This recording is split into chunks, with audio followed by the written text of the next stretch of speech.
여러분 안녕하세요. 더보고TV 지금 첫 방송을 찍고 있어요. 저는 더보고TV에서 진행을 맡은 박노준이라고 하고 저는 영어 강사입니다. 그리고 대치동과 그리고 대전에서 영어를 강의한 지가 벌써 한 20년 정도 된 것 같아요. 나이가 그렇게 많아 보이지 않겠지만 네, 제가 열심히 관리하고 있습니다.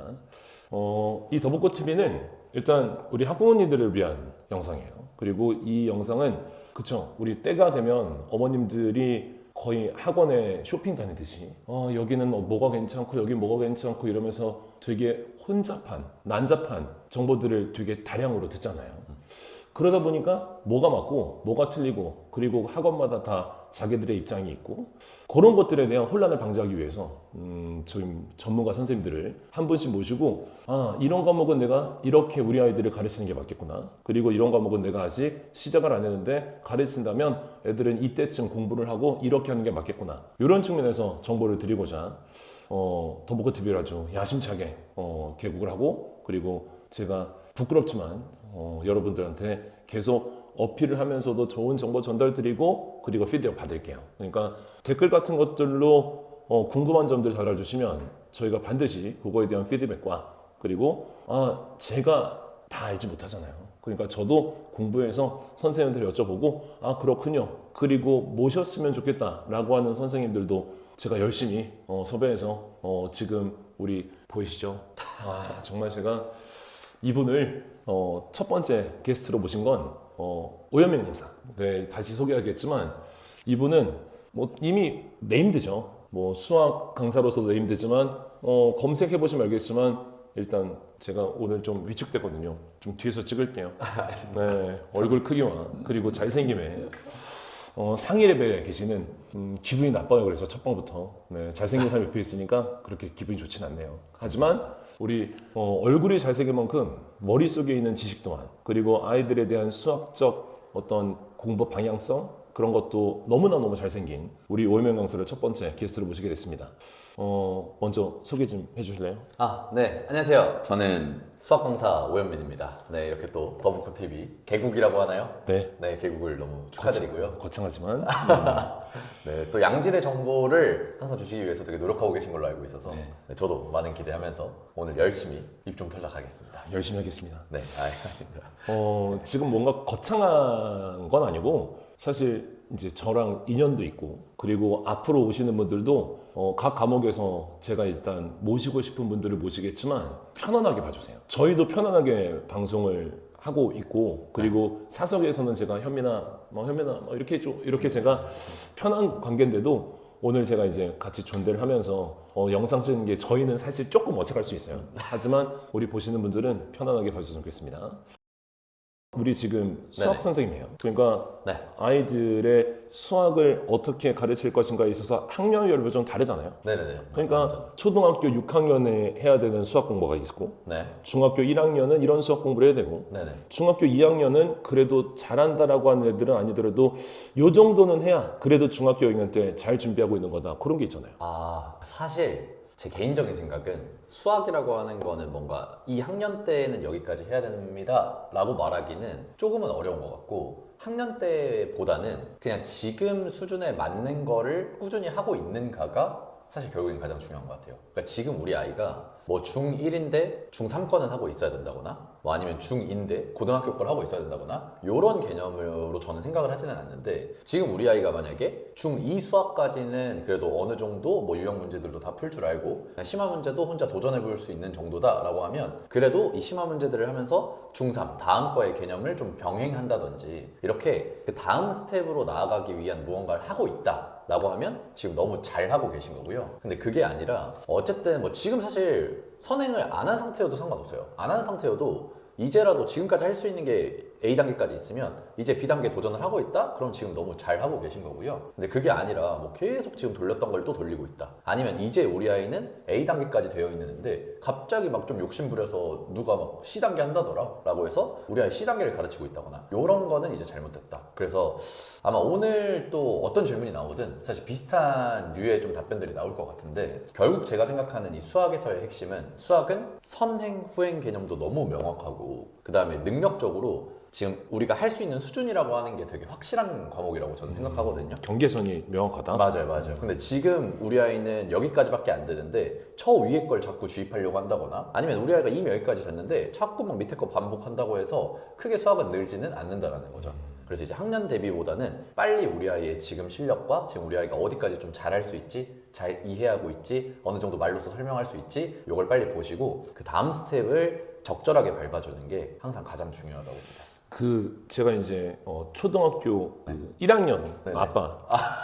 그래서 저도 또 네. 대치동에서 초중고를 보내다 보니 네네네. 제가 이제 대치동 대치키드 출신이에요. 아, 네네. 그러다 보니까 내가 이때쯤 뭘 했는가라고 하는 기억도 있지만 아. 우리 아이한테 그거를 제가 이제 시키고 있는 게 있어요. 네네네. 근데 내가 너 이런 거 할 줄 아나? 근데 이런 건 왜 못해? 이런 경계선을 보통 어디서 보냐면 국어적으로 문제를 제대로 이해할 수 있는가 없는가가 좀 큰 것 같더라고요.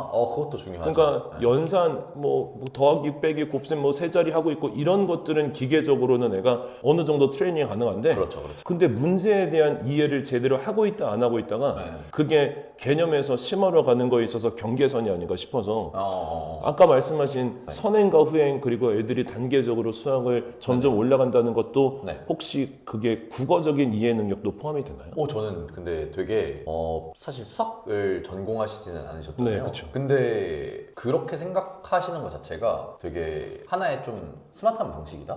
그러니까 그것도 어떻게 보면 진짜 사실 결국에는 개념을 이해했냐, 이해하고 나서 정말 말씀하신 대로 심화 문제에 도전을 할 수가 있는 거거든요. 그리고 사실 그 중간 단계에는 어느 정도는 저는 이제 유형 문제라고 하는 게 좀 들어간다고 생각을 해요. 그러니까 이게 기본적으로 특히 이제 학부모님들이 좀 주로 오해를 하시거나 아니면 학생들도 약간 좀 이거에 대해서 과소평가하는 경향성이 있는 게 그 유형 문제에 대한 좀 평가를 너무 박하게 하는 게 아닌가 좀 싶긴 하거든요. 그 유형 문제라고 하는 건 정확히 제 대충 이제 학부모님들이 이해하실 만한 언어로는 센 이런 것들이죠. 그러니까 결국에 이 유형 문제를 풀 수 있다라고 하는 거는 어느 정도 내가 심화 문제를 풀려고 할 때 발상을 했어요. 뭔가 이런 아이디어로 한번 풀어볼까? 혹은 이런 방향성으로 나아갈까라는 결정을 했을 때 그 방향성을 잡는 순간 그 다음 식을 쓰게 해주는 건 결국 유형 문제들이거든요.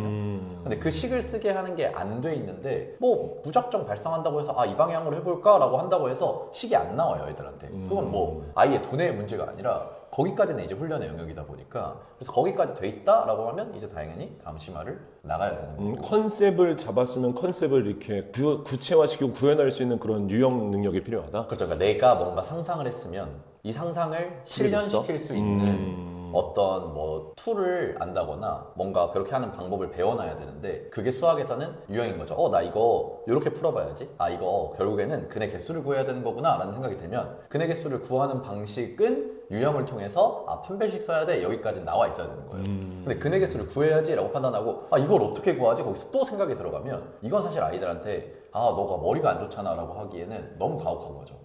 그러니까 개념 이해와 그 다음에 그거를 식으로서 풀어낼 수 있는 그 두 가지 능력이 다 필요하다. 맞아요. 거기까지 돼 있으면 이제 다음 심화를 나갈 준비가 된 거고 그리고 그 심화를 그냥 내가 혼자 도전해 볼 수 있어 라는 단계면 그 다음 개념을 또 나가봐도 괜찮다라는 거죠. 그러니까 이제 수학을 저도 전공자는 아니지만 공부했을 때 느낌은 그래 근의 공식을 쓰는 건 알아. 근데 근의 공식을 쓰기 전까지의 내가 문제를 네. 어떻게 해결해 나갈 것인지에 대한 단계적으로 방향성을 논리적 스텝을 못 잡아. 그게 사실 중요하다는 거죠. 그렇죠. 그 방향성을 잡는 게 이제 어떻게 보면 심화 문제에서 주로 요구하는 것들이고요. 왜냐면 유형에서는 사실 좀 뻔하게 나와요. 그냥 결국에는 너 이거 구해와야 돼? 라고 던져주고 구하도록 하는데 심화는 한번 꼬아놔요. 이거 어떻게 풀까? 그러면 근 구해야 되는구나. 근데 개수 구해야 되는구나 라고 생각하고 내가 식을 그 다음에 작성해 나가는 건데 그 작성해 나가는 것까지는 어느 정도는 좀 훈련이 돼 있어야 그러면 뭐 이제 계속 제가 똑같은 얘기일 수도 있는데 네. 초등학교 6학년이 이해할 수 있는 어떤 문제에 대한 개념과 중학교 1학년과 2학년이 분명히 어휘력 때문에도 달라질 텐데 근데 초등학교 6학년이면 여기까지만 해도 충분합니다라고 하는 선행의 학년이 있을까요? 저는 냉정하게 말씀드리는데 없어요. 그래요? 그럼 6학년도 고등학교 1학년 거를 충분히 할 수 있다? 코1, 고2, 고3 뭐. 그래요? 그리고 저는 그러니까 지금 본인 기준으로 말씀하시는 거 아니죠? 아닙니다. 그게 아니라 그러니까 언어적인 한계라고 하는 건 수학에서 사실 크지는 않아요. 그러니까 이 문제에서 설명하고 있는 바를 내가 이거는 어떤 수학적 개념을 쓰라는 거구나로 이해하는 건 수학적 이해도에 대한 문제인 거지 언어적으로 어휘가 뭐 부족해서라고 생각하기에는 수학에는 그 정도의 어휘는 나오잖아요. 뭐 가끔씩 한 번씩 이제 뭐 과목마다 그 단원마다 마지막에 무슨 활용 문제 해가지고 뭐 말도 안 되는 것들이 약간 줄글로 쫙 길게 나올 때가 있는데 뭐 그런 문제 정도는 우리 아이가 어려서 아직은 좀 이 문항들이 해석이 안 될 것 같다 할 수 있겠지만 그건 너무 이제 극소수의 문항을 가지고 이야기하는 게 돼버리고 그냥 전반적으로는 수학에서 나오는 단어들이나 뭐 문법적으로나 어휘적으로나 이게 해석이 안 돼서 못 푼다라는 개념은 사실은 크진 않을 거라서 네. 그러면 우리 학부모님들이 보통 중학교, 초등학교 6학년, 1학년, 뭐 2학년 이런 애들은 네네. 부모님들이 너 이제 이 공부할 때 됐어. 네. 그리고 너 이제 이 공부해야 돼. 라고 하는 거에 있어서 수학을 만약에 애들한테 공부를 시킨다면 이거는 좀 조심해 주세요. 저는 방금 딱 그 말씀하신 질문 안에 약간 포인트 중에 하나가 있었다고 생각해요. 그러니까 너 지금 이 정도면 이거 할 때 됐어. 없다. 아니 일단은 그게 위험한 거죠. 왜냐면 우리 아이의 나이가 중요한 게 아니고 우리 아이의 친구들이 뭘 배우고 있는가가 중요한 게 아니고 그게 되게 그 어머님들이 혹하는 맞아요. 흔들리잖아.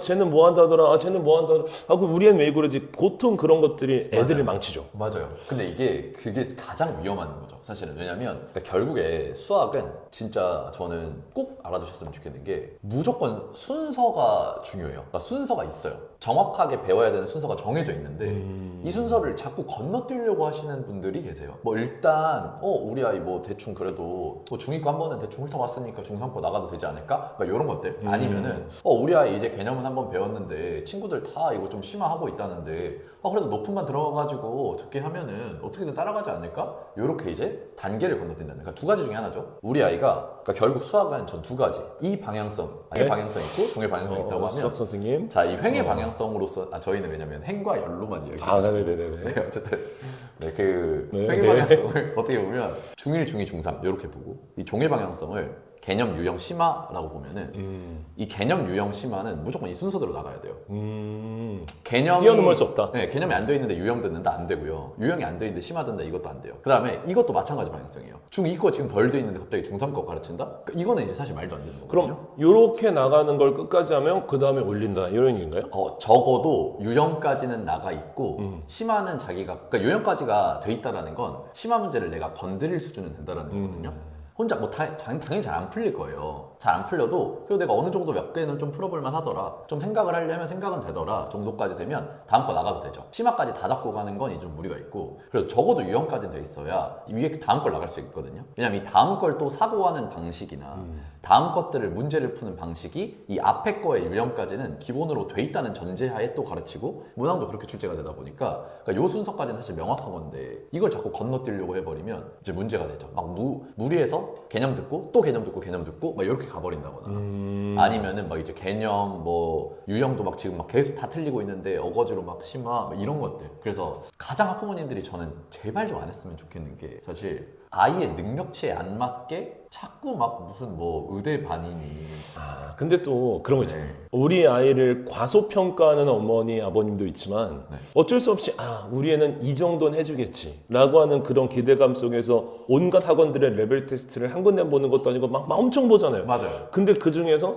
보통 정말 냉정한 시각으로는 제일 점수가 안 나와서 얘가 이런 것들이 모자랍니다라고 하는 거를 받아들여야 되는데 근데 얘를 얘 잘하네요. 얘는 그래서 이렇게 입안으로 들어도 되겠어요. 이런 것들에 귀를 기울이지 않나요? 그걸 원하시죠. 그렇죠. 근데 그러니까 그거죠. 그러니까 그걸 원하셔서 학부모님들께서 그걸 선택해서 우리 아이를 보냈으면 그건 사실 본인들의 욕심으로 그렇게 한 거니까 본인들이 좀 그만큼 손해를 보거나 그러니까 우리 책임을 본인들 지셔야죠. 네. 항상 이제 제가 초중고 그 대치동에서 나오면서 네. 어머님의 드라이빙이 곧 저의 공부의 방향성과 공부의 그렇죠. 양이었는데 맞아요.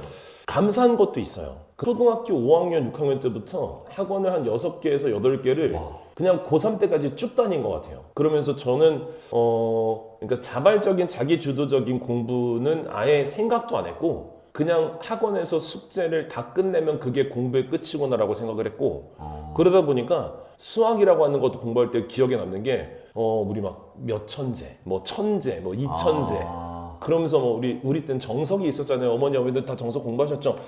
그 정석과 연관된 수학 공부를 내가 숙제를 끝마치면 끝. 여기서 저는 모든 공부에 그냥 마무리가 됐거든요. 그러니까 내가 뭘 어떻게 했다 이런 것들을 제 스스로 나 이거 공부해야 되는데라고 하는 계획을 세우지 않은 것 같은데 네네네. 그건 근데 어렸을 때니까 그럴 수 있다고 쳐요. 근데 네. 이제 우리 아이들이 앞으로 수학 공부를 어머님이 드라이빙을 해서 하는 순간에 끝이 오잖아요. 그러니까 저는 그렇게는 그러니까 좀 다른 방향성은 뭐냐면, 그러니까 결국에 사실 대부분 학생이 똑같을 거예요. 결국에는 학원에서 시키는 것만, 네네. 그다음에 어머니가 이제 보내는 학원에서 딱 가르치는 만큼만 하고 그 이상으로 안 할 거다라고 하는 건 사실 그건 거의 대부분의 학생의 공통점이고 그 이상을 하길 바라는 것 자체가 어떻게 보면 욕심일 수 있죠. 물론 그런 애들도 있겠지만, 근데 그건 이제 보편적인 이야기는 아니니까 대부분한테 그렇게 이야기될 수는 없을 것 같은데, 근데 어차피 그렇게 한다는 사실을 우리가 알고 있다면 결국 우리가 어느 정도